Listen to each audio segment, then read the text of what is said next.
رب اشرح لی صدری ویسر لی امری واحلل عقدۃ من لسانی یفقہوا قولی ولقد یسرنا القرآن للذکر فہل من مدکر۔ السلام علیکم ورحمۃ اللہ وبرکاتہ۔ آج ہم انشاءاللہ سورۃ النساء کی آیت نمبر 163 اور اس سے آگے پڑھیں گے۔ اعوذ باللہ من الشیطان الرجیم، بسم اللہ الرحمن الرحیم۔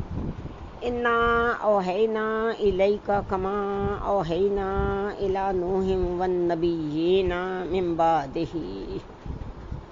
اے نبی کریم صلی اللہ علیہ وسلم، بے شک ہم نے آپ کی جانب بھی وحی کی ہے، جیسے ہم نے نوح علیہ السلام اور ان کے بعد بہت سے انبیاء پر وحی کی تھی۔ انا بے شک ہم نے، اوحینا ہم نے وحی کی ہے، الیکا تیری طرف، کما جیسے کہ، اوحینا ہم نے وحی کی تھی، الی نوح نوح کی طرف، والنبیین اور نبیوں کی طرف، من بعد اس کے بعد، وَأَوْحَيْنَا إِلَىٰ إِبْرَاهِيمَ وَإِسْمَاعِيلَ وَإِسْحَاقَ وَيَعْقُوبَ وَالْأَسْبَاطِ، اور ہم نے ابراہیم، اسماعیل، اسحاق، یعقوب علیہ السلام اور ان کی اولاد کی طرف بھی وحی کی تھی۔ وَأَوْحَيْنَا اور ہم نے وحی کی، إِلَىٰ إِبْرَاهِيمَ، إِلَىٰ کا مطلب ہے کی طرف، ابراہیم، اسماعیل، اسحاق اور یعقوب کی طرف، والاسباط، اسباط کہتے ہیں اولاد، اور ان کی اولادوں کی طرف بھی، وعیسیٰ وایوب ویونس وہارون وسلیمان وآتینا داود الزبورا، اور عیسیٰ علیہ السلام، ایوب علیہ السلام، یونس علیہ السلام، ہارون علیہ السلام اور سلیمان علیہ السلام کی طرف بھی وحی کی تھی، اور داؤد علیہ السلام کو ہم نے زبور عطا کی تھی۔ وَرُسُلًا قَدْ قَصَصْنَاهُمْ عَلَيْكَ مِن قَبْلُ وَرُسُلًا لَمْ نَقْصُصْهُمْ عَلَيْكَ، اور بھیجے وہ رسول جن کا ہم آپ سے پہلے، اس سے پہلے آپ صلی اللہ علیہ وسلم آپ کے سامنے تذکرہ کر چکے ہیں، اور ایسے رسول بھی جن کے حالات ہم نے آپ صلی اللہ علیہ وسلم آپ کے سامنے نہیں بیان کیے۔ وَرُسُلًا رسول کی جمع ہے، اور رسول، قد یقیناً، قصص ہم نے قصصنا ہم نے قصہ سنایا، ہم ان کے قصے ہم نے سنائے، علیکہ آپ صلی اللہ علیہ وسلم آپ کی طرف، من قبل اس سے پہلے، ورسلاً اور ایسے بھی رسول، لم نقصصہم۔ اب آپ یہ دیکھیں کہ جو قد کے ساتھ قصصنا آیا تھا یہ پکا ماضی تھا، یقیناً ہم نے قصے سنائے، لیکن جب لم آ گیا، لم نے نقصصہم، لم کے آگے ہمیشہ مضارع آتا ہے، ہم قصے سناتے ہیں یا سنائیں گے، لیکن لم نے اس کو پھر ماضی کر دیا، اور ایسے بھی رسول جن کے قصے ہم نے نہیں سنائے۔ لم کے ساتھ قصصنا نہیں آیا، دیکھیں لم کے ساتھ مضارع آیا ہے، لم نقصصہم، نہیں ہم نے قصے سنائے۔ اگر لم نہ ہوتا پھر ہم اس کو کہتے نقصصہم، ہم قصے سناتے ہیں یا سنائیں گے، لیکن لم نے اس مضارع کو ماضی کر دیا، علیکہ آپ صلی اللہ علیہ وسلم آپ کی طرف۔ یعنی اللہ پاک فرما رہے ہیں کہ پوری دنیا کی تاریخ بیان کرنا تو قرآن مجید کا مقصد نہیں ہے نا، کہ تمام انبیاء اور رسول کی مکمل فہرست دے دی جاتی، یہ تو کتاب ہدایت ہے، تاریخ کی کتاب تو نہیں ہے۔ وَكَلَّمَ اللَّهُ مُوسَىٰ تَكْلِيمًا، اور موسیٰ سے تو کلام کیا اللہ نے جیسے کہ کلام کیا جاتا ہے، اور کلمہ کلام کیا اللہ نے موسیٰ سے، تکلیمہ جیسے کلام کیا جاتا ہے۔ یہ خاص حضرت موسیٰ علیہ السلام کی امتیازی شان بیان ہوئی ہے، لیکن یہ مکالمہ من وراء حجاب تھا، یعنی پردے کے پیچھے سے تھا، کلام تو دو بدو تھا، آواز آ رہی ہے، لیکن اللہ پاک نے اپنا جلوہ نہیں دکھایا حضرت موسیٰ علیہ السلام کو۔ اس کے بعد اب یہ وہ آیت آ رہی ہے جس میں نبوت کا اساسی مقصد بیان ہوا ہے کہ یہ تمام رسول جو آئے تھے یہ کس لیے بھیجے گئے تھے۔ رسلا مبشرین و منذرین، یہ رسول سارے بھیجے گئے تھے بشارت دینے والے اور خبردار کرنے والے بنا کر۔ رسولن سارے رسول، میم کا مطلب ہوتا ہے والا، والے یا والی. بشر خوشخبری دینے والا، بشارت دینے والا، یا نون جمع کی علامت. اور اسی طرح منظرین. لئلا یکون للناس علی اللہ حجہ بعد الرسول، تاکہ نہ رہ جائے لوگوں کے پاس اللہ کے مقابلے میں کوئی حجت رسولوں کے آنے کے بعد. لئلا تاکہ نہ، یکونا رہ جائے، للناس لوگوں کے لیے، علی اللہ اللہ کے سامنے، اللہ کے مقابلے میں، حجتاً کوئی دلیل، کوئی حجت، بعد الرسول رسولوں کے آنے کے بعد. وکان اللہ عزیزاً حکیما، اور اللہ تو زبردست ہے، حکمت والا ہے. وکانا اور ہے اللہ عزیزاً زبردست، قوت والا، حکیمہ حکمت والا. اب یہ دیکھیں قیامت کے دن ہر ایک کا امتحان ہوگا، اور امتحان سے پھر نتائج نکلیں گے. کوئی پاس ہوگا، کوئی فیل ہوگا، لیکن امتحان سے پہلے کچھ پڑھایا جانا بھی تو ضروری ہے. کسی کو جانچنے سے پہلے اسے کچھ دیا بھی تو جاتا ہے. چنانچہ ہمیں یہ دیکھنا ہے کہ قیامت کے امتحان کے لیے ہمیں کیا پڑھایا گیا، ہمیں کیا کچھ دیا گیا. قرآن مجید کے بنیادی فلسفے کے مطابق اللہ تعالیٰ نے انسان کو کان، آنکھیں اور دل یعنی عقل، 3 بڑی چیزیں دی ہیں. پھر اللہ تعالیٰ نے انسان کے اندر روح بھی داخل کی ہے، اور انسانی نفس کے اندر خیر اور شر کا علم بھی رکھا ہے.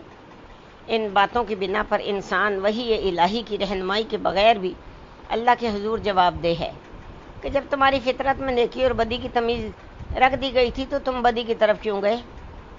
تو گویا اگر کوئی نبی یا رسول نہ بھی آتا، کوئی کتاب نازل نہ بھی ہوتی، تب بھی اللہ تعالیٰ کی طرف سے محاسبہ ناحق نہیں تھا.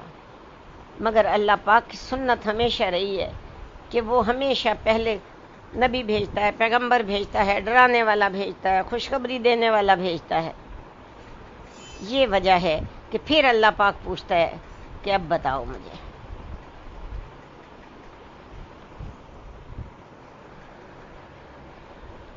اب کسی کے پاس کوئی عذر باقی نہیں رہ جاتا، کوئی دلیل پیش نہیں کر سکتا کہ مجھے تو پتہ ہی نہیں تھا. پروردگار میں تو بے دین ماحول میں پیدا ہو گیا تھا، وہاں تو سارے اسی رنگ میں رنگے ہوئے تھے. اور پھر کوئی یہ بھی نہیں کہہ سکتا اللہ کے پاس جا کے میں تو اپنے 2 وقت کی روٹی کے دھندے میں مصروف تھا کہ مجھے کسی چیز کا ہوش ہی نہیں رہا. جب اللہ نے حق اور باطل کے درمیان حق امتیاز پیدا کر دیا ہے کہ یہ برا ہے، یہ اچھا ہے، اور رسول ڈراتے بھی ہیں اور خوشخبری بھی دیتے ہیں جنت کی. تو یہ جو اللہ پاک نے اس آیت میں یہ جو لکھا ہے وَكَانَ اللَّهُ عَزِيزًا حَكِيمًا، تو اللہ زبردست بھی ہے، حکیم بھی ہے.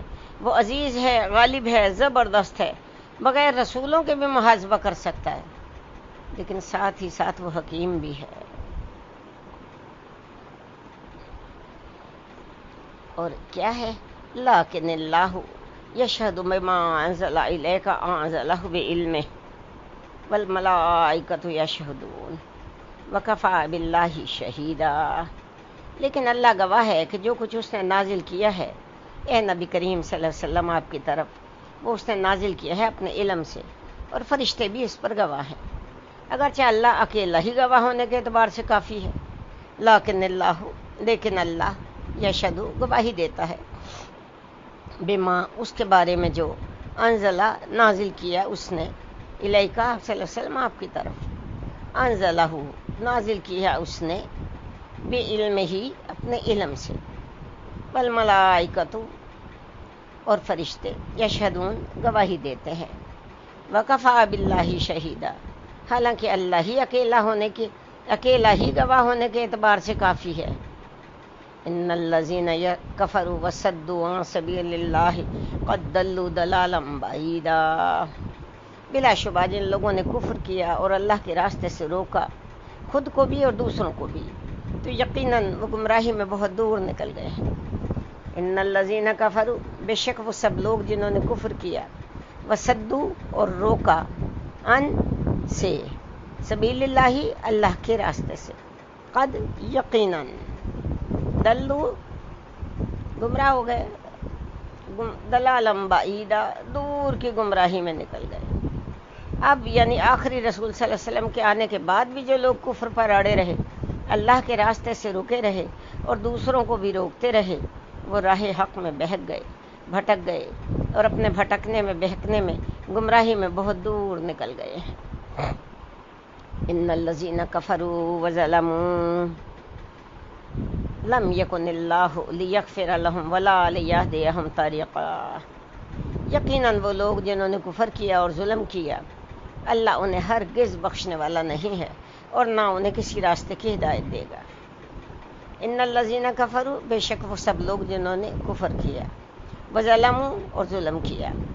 لم، دیکھیں لم مضارع سے پہلے آیا ہے، لم یکن، نہیں نے اللہ نے ان کو بخشا، اللہ ایسا نہیں ہے لیغفر لہم کہ بخش دے ان سب کو، ولا اور نہیں لیہدیہم کہ ہدایت دے دے ان کو طریقہ سیدھے راستے کی، الا طریقہ جہنم خالدین فیہا ابدا وکان ذلک علی اللہ یسیرا، سوائے جہنم کے راستے کے جس میں وہ ہمیشہ ہمیشہ رہیں گے، اور یہ اللہ پر بہت آسان ہے۔ الا مگر یا سوائے، طریقہ راستہ جہنم کا، خالدین فیہا ہمیشہ رہیں گے وہ ابدا اس میں، وکانا اور ہے، ذالکا یہ، علی اللہ اللہ پر، یسیرا بہت آسان۔ اللہ ہمیں سزا دے کے کیا کرے گا؟ یہ تو ڈراوے ہیں، یعنی اب آپ یہ دیکھیں کہ اللہ تو بڑا رحیم ہے، کیا وہ اپنے مخلوق کو جہنم میں جھونک کے خوش ہوگا؟ یہ تو ایسے ڈراوے ہیں، لوگوں کو راہ راست پر لانے کے لیے عذاب اور سزا کی باتیں کی گئی ہیں۔ جیسے باپ بچوں کو ڈانٹتا ہے میں تیری ہڈیاں توڑ دوں گا، ماں کہتی میں تیرا قیمہ کر دوں گی، تو کیا وہ سچ مچ اپنے بچوں کا قیمہ کر دیتی؟ ڈراوا ہی ہے نا، حقیقت میں ایسا نہیں ہوگا۔ لیکن ماں کے لیے تو اپنے بچے کو بڑے سے بڑے قصور پر بھی آگ میں ڈالنا ممکن نہیں ہے، تو اللہ تعالیٰ نے فرمایا کہ جب میں ڈالنا لگوں گا تو میرے لیے یہ بہت آسان بات ہے، بہت ہلکی بات ہے، اسے تم زیادہ مشکل نہ سمجھو۔ یعنی جب اللہ پاک اگر غضب کرنے پر آئیں گے تو وہ غضب بھی کر سکتے ہیں، وہ غفار بھی ہیں، مغفرت کرنے والے بھی ہیں، اور جبار بھی ہیں، اور قہار بھی ہیں، قہر کرنے والے بھی ہیں۔ اللہ سے ہمیشہ توبہ اور اللہ کی پناہ مانگنی چاہیے۔ آخر دعوانا ان الحمدللہ رب العالمین۔ صدق اللہ العظیم۔